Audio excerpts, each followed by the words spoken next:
Good morning children's, class 4th विषय Hindi, chapter आपका 8। जैसे कि कल तक हमने आपको चैप्टर 3 कंप्लीट हो गया था। अब हमारा चैप्टर 8, चैप्टर का नाम है अंधेर नगरी। देखिए, सबसे पहले हम आपको शब्दार्थ मतलब वर्ड मीनिंग बताएंगे। देखिए, टका, टका का मतलब क्या है? टका है पैसा, पैसा होता है रुपया, जो रुपये होते हैं उसको बोलते हैं टका। निर्वाह करना, निर्वाह का मतलब रहना या फिर उस जगह पर रहना, वास करना। उचित, उचित का मतलब है ठीक। वास, वास का मतलब है निवास।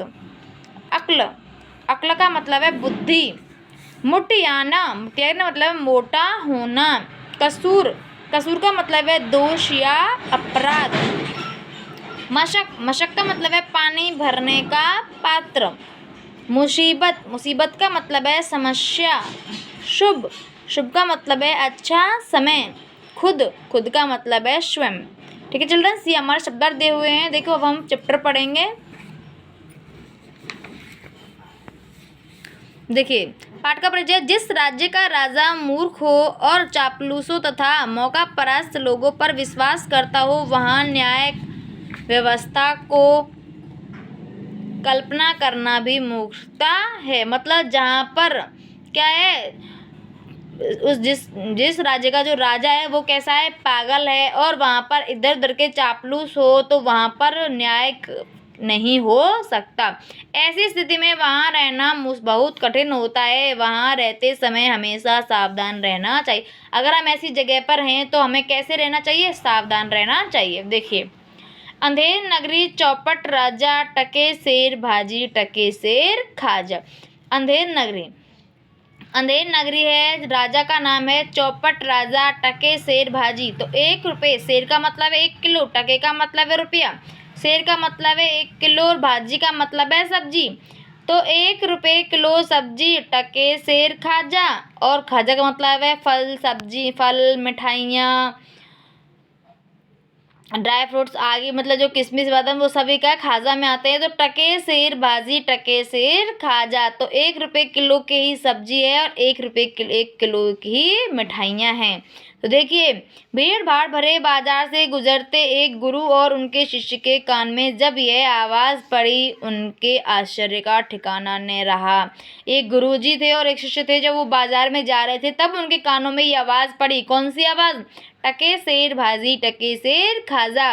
तो उन्हें बहुत ही आश्चर्य हुआ। शिष्य का नाम था गोवर्धन दास।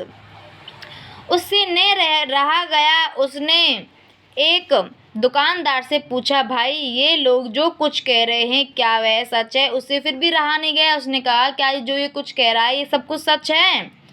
हाँ, बिल्कुल सच है। यहाँ सभी चीज़ें टके शेर बिकती हैं। उसने कहा कि यहाँ ये सब कुछ सही कह रहा है।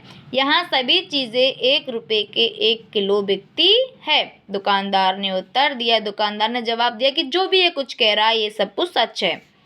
सभी वस्तुएं टके शेर। गोवर्धन दास ने मन ही मन सोचा और पूछा, क्या बादाम, काजू, दूध, घी, मक्खन, मेवे, मिठाई भी? गोवर्धन दास ने पूछा, मन ही मन में सोचा कि क्या बादाम, काजू, दूध, घी, मक्खन ऐसी चीज़ें भी 1 रुपये के 1 किलो बिकती हैं? जी हाँ, चाहे कुछ भी खरीदो, चाहे तुम कुछ भी खरीदो, सभी चीज़ें 1 रुपये के 1 किलो बिकती हैं। सब कुछ टके शेर मिलता है यहाँ, दुकानदार ने जवाब दिया। गुरुजी, हमें इसी नगरी में कुछ दिन रहना चाहिए। जो ये शहर है, ये नगरी है, हमें इसमें कुछ दिन रहना चाहिए। देखिए ना, सभी चीज़ें टके शेर हैं। देखिए, सभी चीज़ें यहाँ पर कैसी हैं? 1 रुपये के 1 किलो हैं। यहाँ थोड़े से पैसों में ही अच्छी तरह निर्वाह हो सकता है, कि यहाँ कुछ ही पैसों में हमारा अच्छे से जीवन यापन हो सकता है। गोवर्धन दास ने अपने गुरु से कहा, बेटा, जहाँ सभी वस्तुओं का भाव एक जैसा हो ऐसी जगह रहना उचित नहीं है। ऐसी जगह पर रहना क्या नहीं है? ठीक नहीं है, जहाँ पर सभी वस्तुओं का भाव एक जैसा है। लेकिन क्यों गुरुजी? बेटा, लगता है इस नगरी के राजा की बुद्धि का दिवाला निकल गया है। गुरुजी ने क्या कहा कि ऐसा लग रहा है कि इस जो नगरी है, इसका जो राजा है वो कैसा है? मूर्ख है। अरे मूर्ख, जरा सोच, जहाँ सस्ती महंगी सभी चीज़ें टके शेर बिकती हो, ऐसी जगह न्याय का वास नहीं हो सकता। कि मूर्ख, जरा सोच, जहाँ सस्ती महंगी सभी चीज़ें 1 रुपये के 1 किलो बिकती हैं, ऐसी जगह पर न्याय का वास नहीं हो सकता, ऐसी जगह पर न्याय नहीं हो सकता। अतः चल यहाँ से, यहाँ एक पल भी ठहरना उचित नहीं, अगर यहाँ पर एक पल भी रहना ठीक नहीं है। गुरुजी की बात गोवर्धन दास के पल्ले नहीं पड़ी। गुरुजी उड़ती चिड़िया को पहचानते थे। गोवर्धन दास को गुरुजी की बात समझ में नहीं आई, और गुरुजी थे वो बहुत ही चतुर थे, वो हर बात को जल्दी समझ जाते थे। वे बोले, मैं जानता हूँ मेरी बात तेरी समझ में नहीं आएगी, मैं अच्छे से जानता हूँ जो मेरी बात है वो तुझे समझ में नहीं आएगी। तू पेटू तो है ही, तेरी अक्ल पर पत्थर भी पड़ गए हैं, जो तेरी अकल है उस पर क्या हो गया, पत्थर पड़ गए हैं। अच्छा, जो तेरी समझ में आए वही कर, मैं तो चला। गुरुजी ने कहा, अच्छा मैं तो जा रहा हूँ, जो भी तेरी समझ में आए तू वो करना, क्योंकि मेरी बात तो तुझे समझ में आएगी नहीं।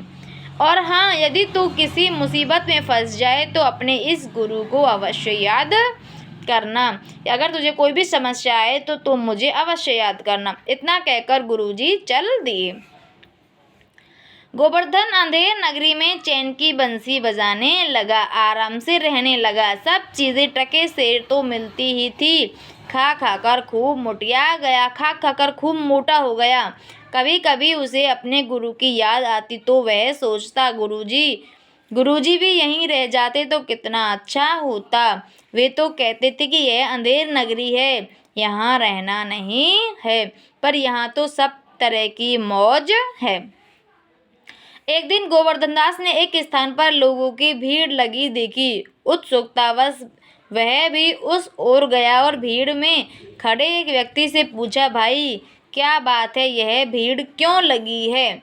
एक आदमी के मकान की दीवार गिर गई थी, जिसके नीचे दबकर उसके पड़ोसी की बकरी मर गई। व्यक्ति ने जवाब दिया कि एक मकान की दीवार गिर गई, उसके नीचे उसके पड़ोसी की बकरी मर गई। चौपट राजा के सिपाही मकान के मालिक को पकड़कर ले गए। उस व्यक्ति ने कहा, लीजिए महाराज, मकान का मालिक हाजिर है। सिपाहियों ने राजा से कहा।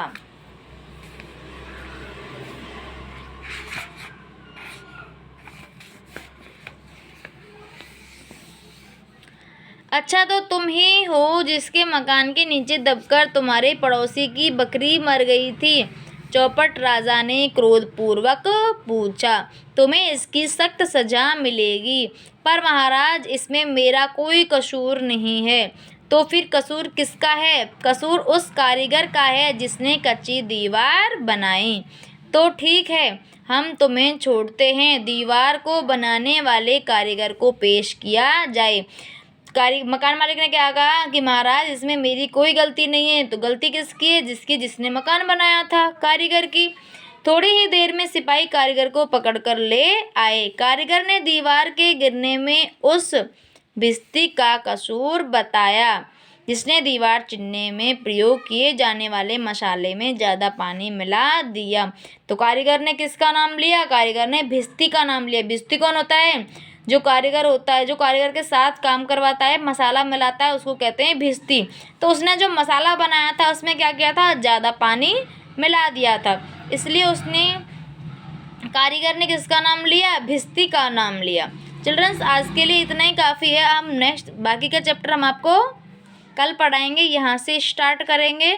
आप अपने शब्दार्थ लर्न कर लेना और नोटबुक में राइट कर लेना, ठीक है? वर्क है आपका चैप्टर 8, शब्दार्थ लर्न एंड राइट।